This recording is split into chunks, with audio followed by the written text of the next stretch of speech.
Hi everyone, welcome back to the podcast. Today will be the last one which Shashwat will be with me because Shashwat is off to college.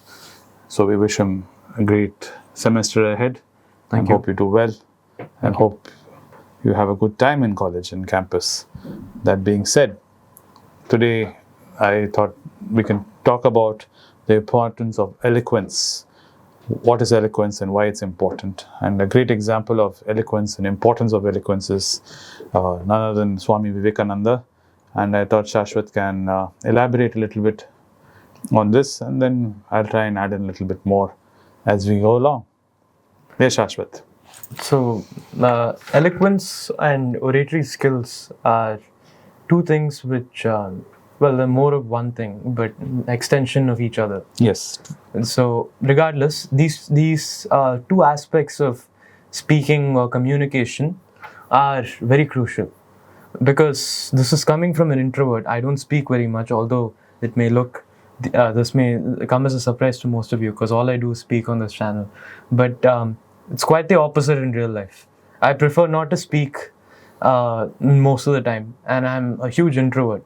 But over the past 3-4 years, especially in the past year and a half, I've learned the importance of speaking your mind, and speaking it not just in the sense that you're blabbing about something, speaking in measured words, speaking in a way which people understand, and speaking in a way which you're not compromising on or misrepresenting anything you want to talk about. So these are important things regardless of whether you're an extrovert or an introvert. And the thing is, an extrovert, it comes naturally. They're used to speaking, they're happy to interact with people and speak their mind. They have no sort of reservations, or if they do, they overcome those reservations. However, for us introverts, it becomes very difficult for us to open our mouth and even speak one word without 10 thoughts haunting us. Because before I can even open my mouth, I have to take a crowbar and pry it open and say, think about it like a million times before I speak a sentence. But that being said, introverts and extroverts alike should work on their oratory skills and their eloquence, because humans are a social species. You can't get ahead or do anything. Forget getting ahead. You can't live a quality life without you having the skills of oration and eloquence. And if you aren't able to put your thoughts forward, if you aren't able to stand up for yourself and your ideas, then you pretty much become a punching bag for everyone around you.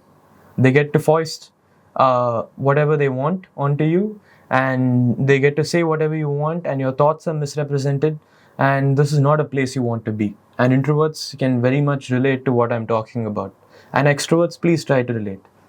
So, that being said, let's look at Swami Vivekananda, who doesn't speak for the sake of speaking, but used to speak in a very measured way. He used to only use words which were needed. He didn't use words which weren't. Sentences which didn't need to be said were not said. And this is the kind of eloquence we need. This is the kind of oratory skills we need to idolize and sort of learn from and use as a role model for us as people, and to build the skill in us. So I'll hand it over to my uncle on this. Okay, so eloquence. What does eloquence do? Let me pull my notes down. So eloquence gives, the first thing it does, it helps you persuade people. When you're an eloquent speaker, it's a very powerful tool which can be used to persuade your audience to support your viewpoint in a debate or in an argument. It is a way to bring the other side to your side.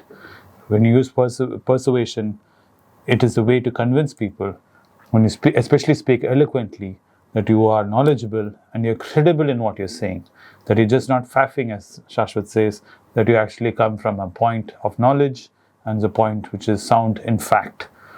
That's what eloquence gives you. And another thing eloquence does is it gives an emotional connect.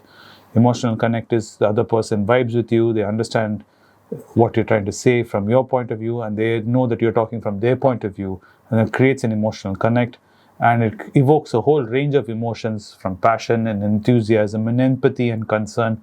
All of this, a great orator and eloquent speaker can do this. And another thing which eloquent speakers can do, like Swami Vivekananda, Nelson Mandela, even Barack Obama, is clarity of message.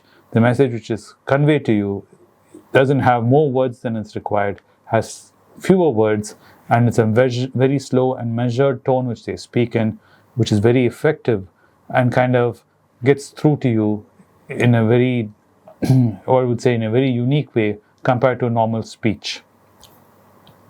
The most important thing an orator and eloquent speaker tries to do is they try to inspire you. This is what even Swami Vivekananda's Arise and Awake speech was about for India, that he wanted to galvanize Indian youth to wake up and take this country forward and move forward. This kind of things you've seen throughout history, great leaders making these speeches like Martin Luther King, Nelson Mandela, even Mahatma Gandhi. And Nehru's tryst with destiny. Correct. I did not touch on Nehru because right now in our country, current political situation, anything which is related to Nehru is kind of toxic because people immediately react poorly to this. But it is rather sad. He was one of our greatest orators this country had produced. It's a was beautiful Nehru. speech. Yes. And the greatest thing about Nehru is he could do it at whim, at whenever he wished, whenever he wanted, without much writing, without much organizing. Like most of us, me and Shashwat have to get our notes together. We have a sit and have a discussion before it, and we like work through what our thought process is before we start talking. Nehru was not like that. Yeah. Nehru could just open and he could just start talking, and he would have you in raptures, and he would hold the whole audience. And that's the reason why he was such a powerful leader. Be it coming down talking in Chennai, or talking in Mumbai, or talking in Kolkata, talking in Hindi, or talking even in English, he could hold the audience. Even people who did not understand the language would be held by Nehru just by the pure emotion and the way his gravitas was when he was speaking. This comes through, of course, wisdom, I would say, more than intelligence. Eloquence and oration is something that's developed by spending time understanding what you're thinking and what you're talking. It doesn't come from an intellectual standpoint, it comes from a more emotional standpoint. The reason why we like Nelson Mandela is this whole story of him steeping in his own emotions and his thoughts, being locked up in jail for such a long period of time. It gave him time to filter and titrate what he wanted to say in those words, and he understood human emotion because he spent so much time thinking. This is true with Swami Vivekananda and that famous rock which is there down south in the tip of India called Vivekananda Rock, where he went and swam across and he spent time meditating on that rock. It's a very nice temple there also. Now people wish to go see it. So it comes from a very emotional and a very wise point from human, I would say, psyche. It's not something which is intellectual. You cannot school and learn eloquence. Eloquence and oration is something which you develop by thinking and spending time with yourself in your own mind. You can become a sophist in the sense that you can argue for any position without actually putting a spirit behind it. But when you really speak about something you truly believe in, you can tell the difference in the way people speak. Whether they're doing it for the sake of argument or whether they're doing it because it's from a genuine point of, pride and emotion which it comes from. And when we're talking about being introverts, yes, all of us, some points in our life do suffer from various degree of being an introvert, being a little shy, being a little held back. That's because of lack of confidence. Through oration and practicing eloquence, it is something which you can overcome and work towards.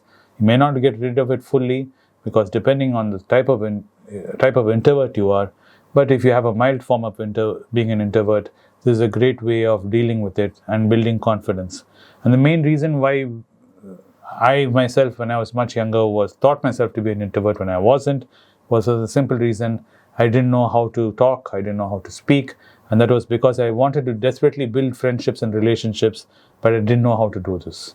If you are someone who is very desperate, who wants to make friends, who wants to build relationships, eloquence is a wonderful way, oration is a wonderful way to build this relationship. In everyday conversation, we can help you maintain personal and professional relationships by learning to be an effective communicator and doing this in an eloquent way. What else do you have to say, Shashwat? No, and practice makes perfect, and it might be a little difficult to practice, which is why you can practice with your own family. The way in which you talk to them, there are always books available on which you can read, and then you can look at famous speeches. If you're a student, then you can take part in your student government, you can give speeches on certain topics you're fascinated about, or if it's work related, then presentations, the way you give presentations, you can find loads of tips online.